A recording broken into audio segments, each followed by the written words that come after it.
Do you find yourself hating or even avoiding sales calls at all costs? Well, I know you do, because it's the same for all of us. We have a great product, great offer, but we hate trying to sell it. So in this video, I'm going to show you how to trick your brain into being addicted to sales calls, effortlessly handle objections, and ultimately make more money in your business without being a sleazy, salesy sloshbot.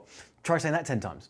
So let's show you the first step in tricking your brain to love sales calls. The biggest problem right now is that for decades, sales calls have been done in the exact same way. Meanwhile, marketing, traffic, buyer behavior has all completely changed due to social media, AI, and it does not make sense. We're still being taught to fill our calendars with anyone and everyone, whether they're qualified or not, and then just wear them down with endless objection handling from the sales rulebook until they finally cave and say yes. So it's no wonder that most sales calls feel terrible. You dread them, tense up, and even avoid them completely. Ultimately, meaning you make less sales and earn less than you should be. So I was actually in the same boat until I realized that everyone's playing the same game, and that maybe rather than trying to get better at their game, I could just focus on playing a completely different game altogether. And so I flipped the rulebook on its head. I changed the objective of the call completely. I started taking calls very differently and tested this on over 2,000 different sales calls. And when I started doing this, it changed everything for me and my business, as well as countless clients of mine, like Jim, who started closing 100% of his calls, Robert, who made 13,000 in 14 days after learning this, and Irina became so confident with sales calls, she started actually saying no to some people and turning them away, and it led to more of her dream clients being attracted to her. So how do you trick your brain into absolutely loving your sales calls? It's by understanding this two-step framework that I've developed called the push and the pull. If you understand this and implement this, you will find closing sales easier, you'll find the calls more enjoyable, and most likely you'll make more sales and more money in your business than you ever have done before. If you want this, as I walk you through it right now, there's a link in the description box to my resource bundle. These script frameworks are in there, along with a bunch of other great stuff. So there's a link in the description box, click that and we'll get all of those resources over to you. If you want to jump straight to these sales frameworks, just comment the word sales below and we'll send you a link directly to these. So here's what's going to happen in the training today. I am literally going to walk you through step by step exactly what you should say in these calls to absolutely crush it. But first, there's a little bit of context that you need to understand. In fact, it's so important that if you don't understand this context correctly, then it's kind of not going to make sense altogether, because we're trying to move from not enjoying sales calls to enjoying them. Now, for that to happen, we've got to make quite a radical switch. And the switch that I decided to go from is on that first sales call, I'm not actually going to try to close the prospect.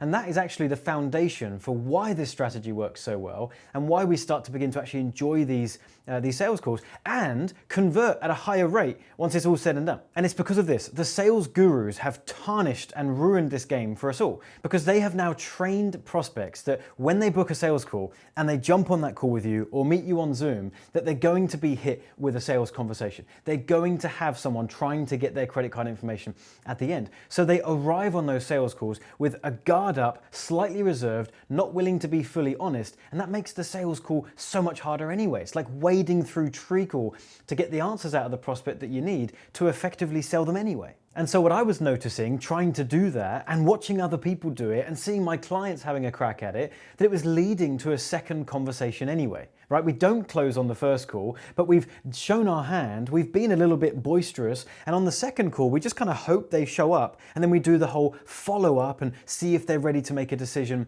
on the second call. That leaves us in a position where we are out of position. We've made the offer to the prospect, now we're waiting to see if they want to come back and accept the invitation. I set out on a mission to completely reverse all of that.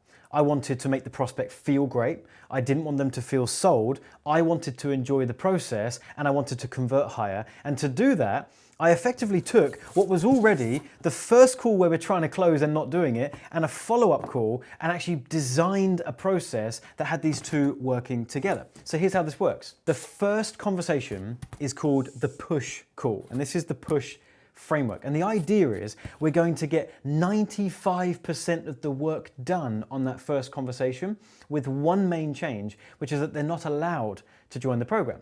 So the reason it's called the push process is because we're actually pushing the prospect away a little bit. But what naturally starts to happen is the more you lean out and push them away, what happens? They want it. They start to lean in. It's the opposite effect. If you're on a sales call and you're seeming desperate for the sale and leaning in and really trying to close the prospect, well, they're getting a bit defensive and leaning out. We've completely reversed it. And then we follow that up.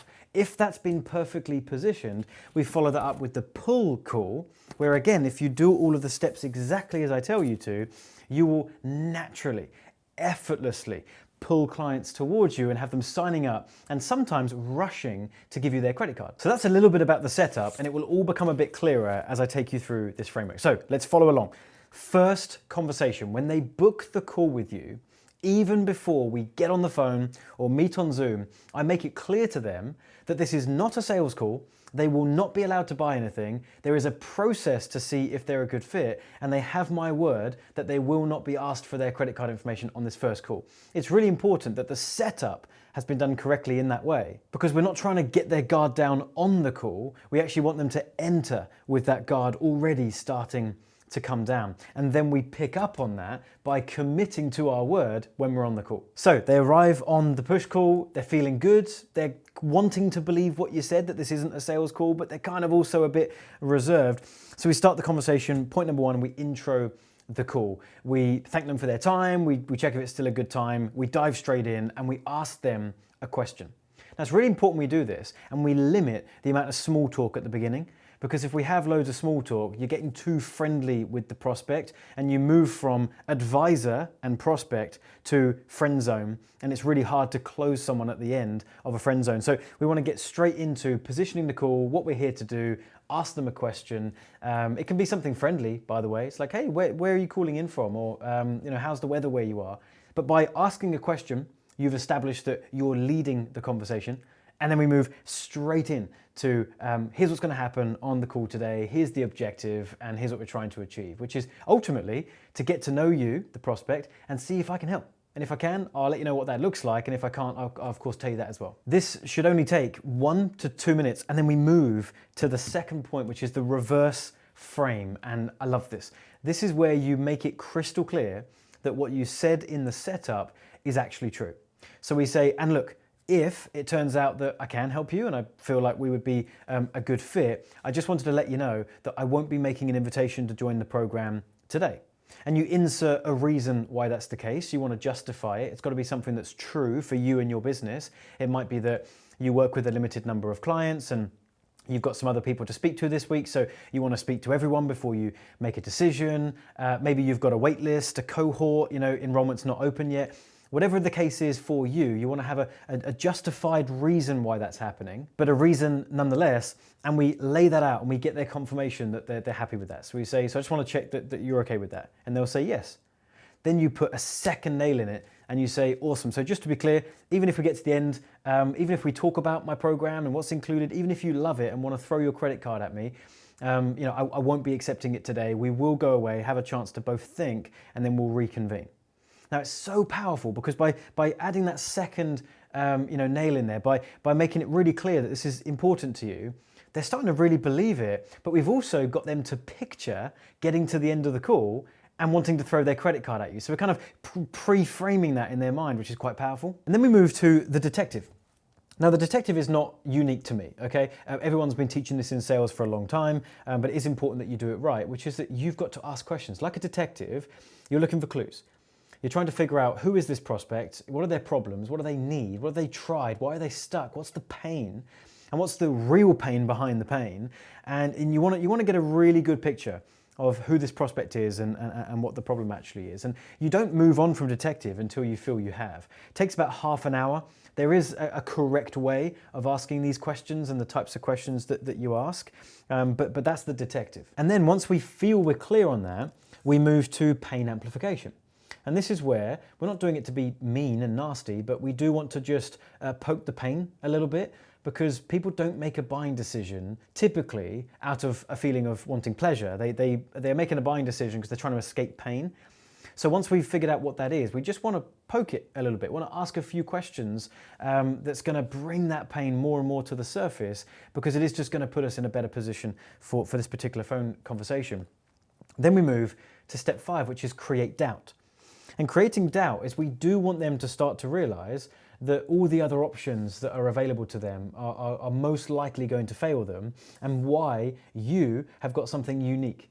And so we're able to talk about some of the other options in the marketplace, By the way, this is not trash talking your competition.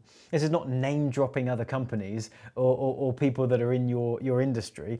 This is just talking about other strategies. For example, if I'm on a sales call with a prospect and we're talking about why webinars are incredible and why webinars is the best vehicle for client attraction, then when I'm creating doubt, I'm doing it towards other vehicles.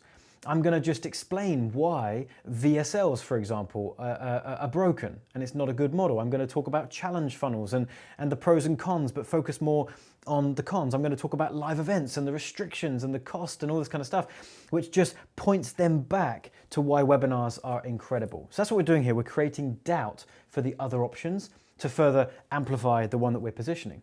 Then we move to what's called the wrap it up in point 6. And this is really important. We are taking everything that we've gathered from the prospect on this phone call so far, and we're laying it before them to make sure that we've got an accurate understanding of their situation. So many people miss this part, and it is critical because you could have a prospect talking at you and talking at you and talking at you, and we think because they've had a chance to offload all of this information that they feel satisfied that we've understood it, but they don't. In fact, they are waiting for confirmation that you've understood. So if you just listen to everything they're saying, it doesn't matter that you're clear. If you just move on, they're not clear that you get it. So by wrapping it up, we're going to take a moment to pause and say, hey, Mr. Prospect or Mrs. Prospect, look, thanks so much for your time so far. This has been super helpful. I just want to go through some of my notes here and just relay it back to you, just make sure that I'm understanding your situation correctly. And then you'll just go over a summary. Sounds like, you've been here, you're really struggling with this thing, there's a couple of areas of significant pain over here, and you describe what it is, and what you're really wanting is this, you've tried these things, and this is where we find ourselves right now. And we're just describing the journey, but we've summarized it in 2 minutes, we've wrapped it up. And what you're waiting for is the prospect to go, yeah, that's exactly what it is. And I cannot tell you, the sigh of relief that your prospect will feel when you say that, it's like, okay, I want to give you my money right now because someone gets me, someone understands me, they understand the problem, which means they probably have a pretty accurate solution for the problem that they've just so well articulated to me. Then what I like to do is I move to step 7, which is called the roadmap. And the roadmap is where you actually want to provide some value to the prospect, but the value does indeed point to them wanting your offer. So the roadmap is so named on purpose because you're describing the journey, the road that they would be going on, but they kind of still need to get in a vehicle, and the vehicle would be your coaching offer or your service, or whatever the case may be. But we're just describing what that would look like for them and the steps that they ultimately need to take. So I'd be describing the types of things that they now need to take seriously, that they need to start implementing for the solution, but they're all things that they would find very difficult to implement on their own. I call it the wow, not the how. So you're saying things that they're going, wow, that makes sense. Wow, yes, I want that. Wow, that's like perfect for me. But they don't know how specifically to do it.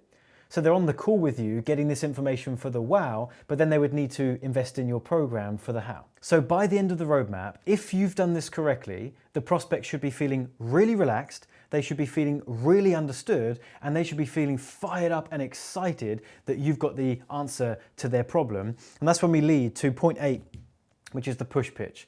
This is perhaps the most exciting part of this script. This is why it works so well, but it only works well because you've done everything else correctly. I developed this myself. No one else teaches this. If they do, they copied me, and it's called the push pitch.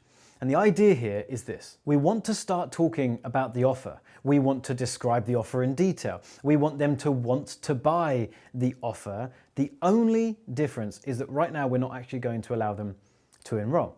So here's what happens. We find a way to start talking about the offer. For my clients, we've got scripts and everything, and we've got loads of different lead-in options of things you could say that get them to want to ask about the offer and things like this.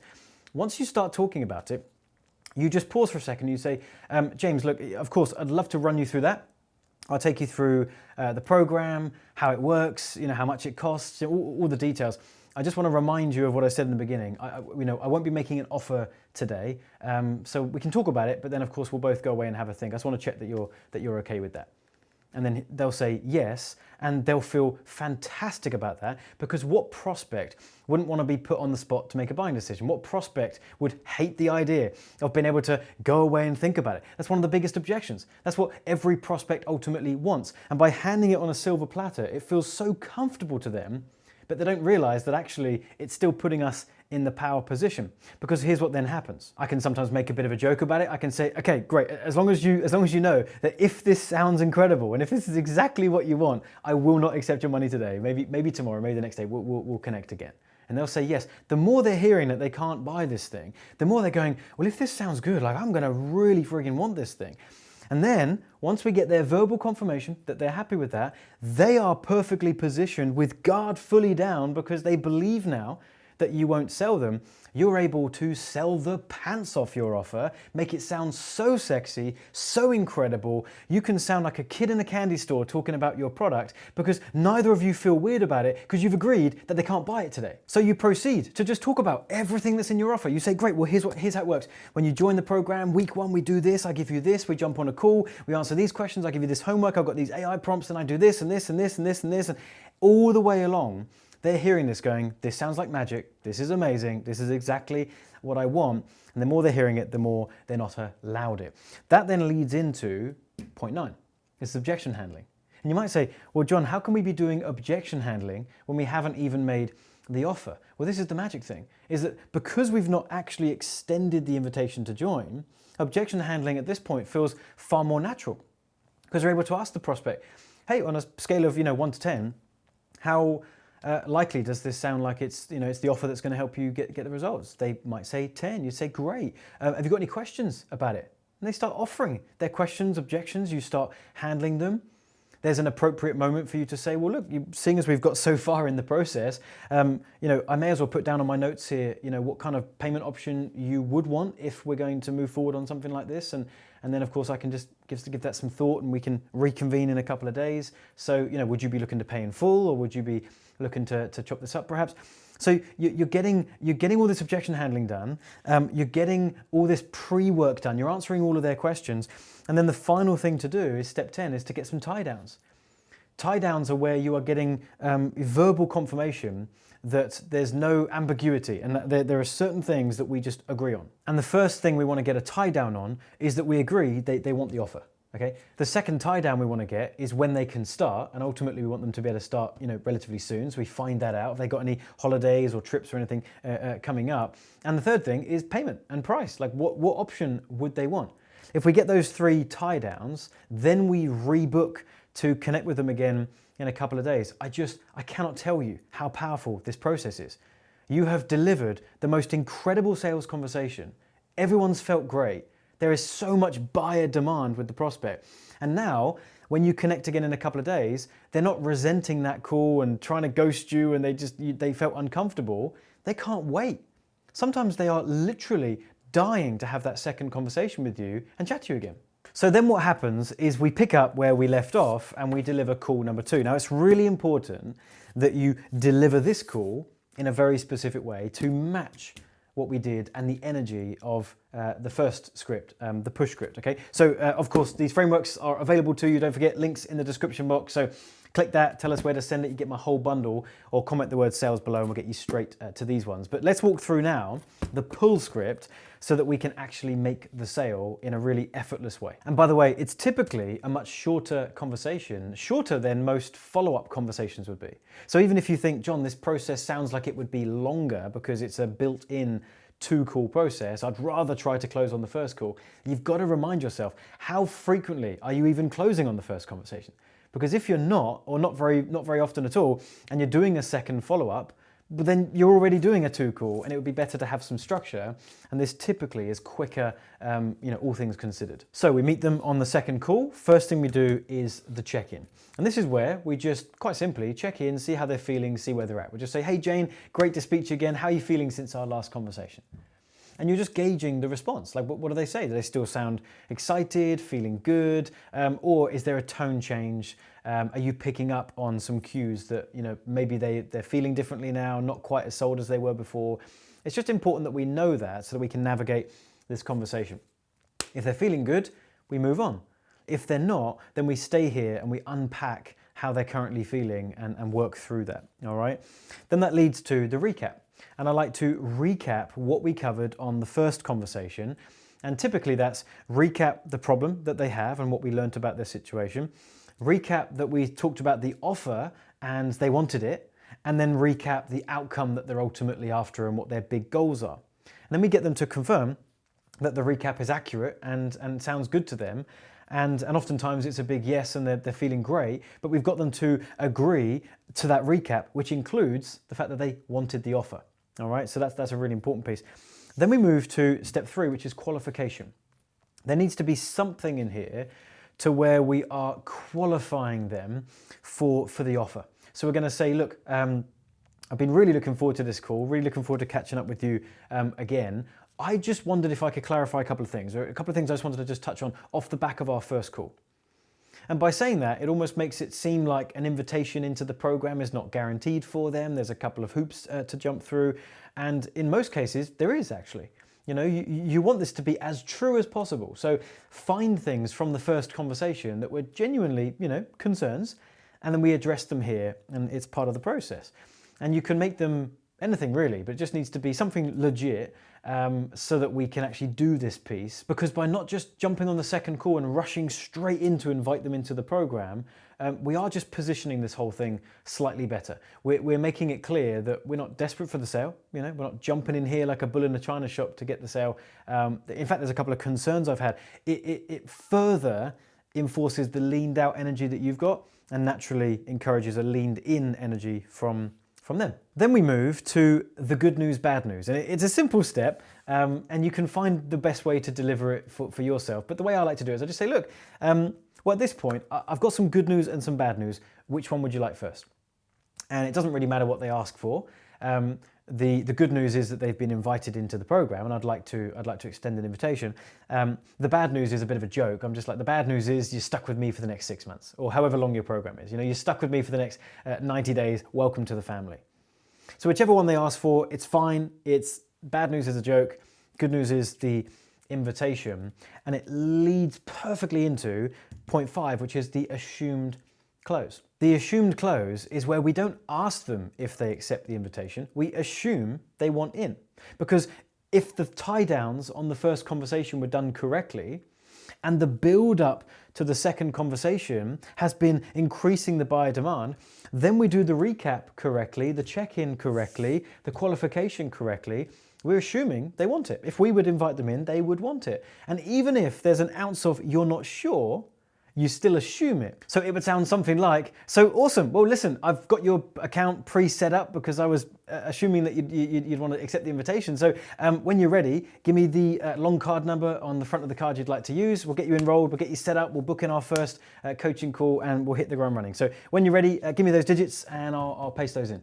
And you pause, you calm the tone, you don't rush the conversation forward. In fact, you wait for the prospect to speak first. And in their mind, now this is the moment where everything just becomes real. It's like everything's felt quite comfortable up until now, and now they've been invited in, you're assuming the sale, they're starting to feel a little bit uncomfortable because they're about to make a big decision.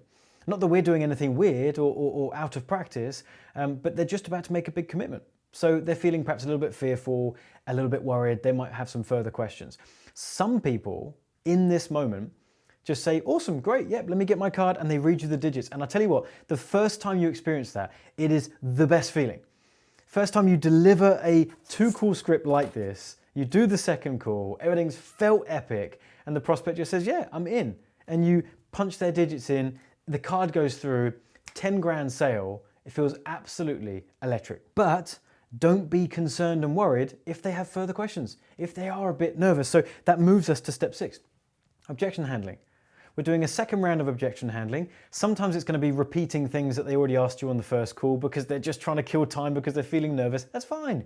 Let them ask their questions, just tackle their questions, answer them for them, help them to make the decision that's the right one for them. And we just go through a process of objection handling until we get the decision. The decision is oftentimes on the second call, a yes, let's do it eventually, and you land the sale. Or it might be that they just are too fearful, we're just not getting anywhere. And sometimes you do lose 1 or 2 at this point, and that's okay too. We're not going to close 100% of calls every single time. We do have some clients that close 100% for a period of time, and it's epic, but it's not like that's going to happen, on every single call for a year or 2, right? So we are going to lose a couple. For those that we close, we move to step 7, which is validate the sale. It's so important that once you close the deal, take the payment, that you don't just rush off the phone. Make them feel good, validate their decision, and tell them what's going to happen next. Make them feel comfortable with the decision that they just made. Tell them what they can expect in their email. Tell them that you're going to text them a couple of links. Tell them, what's going to happen next so that they feel good about the decision that they just made. So I've just taught you how to close more calls and enjoy it and make more money. Now you need to flood your calendar with incredible prospects ready for those conversations. And I've got a full masterclass for you here where I'll walk you through my entire client acquisition model. If you love this, you'll love that. So I'll see you over there.